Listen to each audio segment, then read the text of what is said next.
மகளிர் நலப்பிரிவு லாப்ரோஸ்கோபி அறுவை சிகிச்சை 24 மணி நேர விபத்து சிகிச்சை பிரிவு டாக்டர் சிவக்குமார் மருத்துவமனை, சத்துவாச்சாரி, வேலூர். தமிழகத்திலேயே வேலூர் மாவட்டத்தில் வெயிலின் தாக்கம் அதிகமாக உள்ளது. அதாவது 108 டிகிரியையும் தாண்டி வெயில் சுட்டெரிக்கிறது.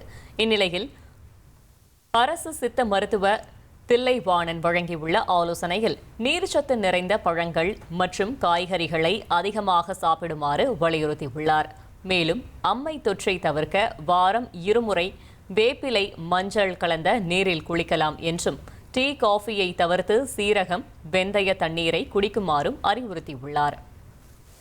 வெயில் தாக்கம் அதிகமா இருக்கக்கூடிய காரணத்தினால வைரல் இன்ஃபெக்ஷன்னால வரக்கூடிய இந்த அம்மை தொற்றுக்கள் இன்னைக்கு அதிகமா இருக்கு. அதுவும் முக்கியமா குழந்தைகளுக்கு இந்த அம்மை தொற்றுக்கள் அதிகமா பரவிக்கிட்டு இருக்கக்கூடிய சூழல் இருக்கு.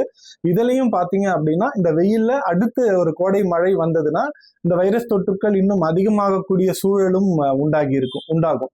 சின்ன குழந்தைகளுக்கு எண்ணெய் குளியல் எடுக்க சொல்லலாம். அதோட குளிர்ச்சியான பழங்களையும் குளிர்ச்சியான காய்கறிகளையும் உணவு வகைகளை நம்ம ப்ரமோட் பண்ணக்கூடியது நல்லது. இந்த ஸ்பைசியான foods, oily foods, junk foods இந்த மாதிரியான உணவுகளை தவிர்த்துட்டு இயற்கையா நமக்கு கிடைக்கக்கூடிய நுங்கு, இளநீர், மோர் இந்த மாதிரியான நீர்ச்சத்து அதிகம் இருக்கக்கூடிய உணவு வகைகளை நம்ம அறிமுகப்படுத்தணும், அவங்களுக்கு பழக்கப்படுத்தணும். 24 மணி நேர ICU, பொதுநல மருத்துவம், எலும்பு முறிவு சிகிச்சை, ENT டாக்டர் சிவக்குமார் மருத்துவமனை, சத்துவாச்சாரி, வேலூர்.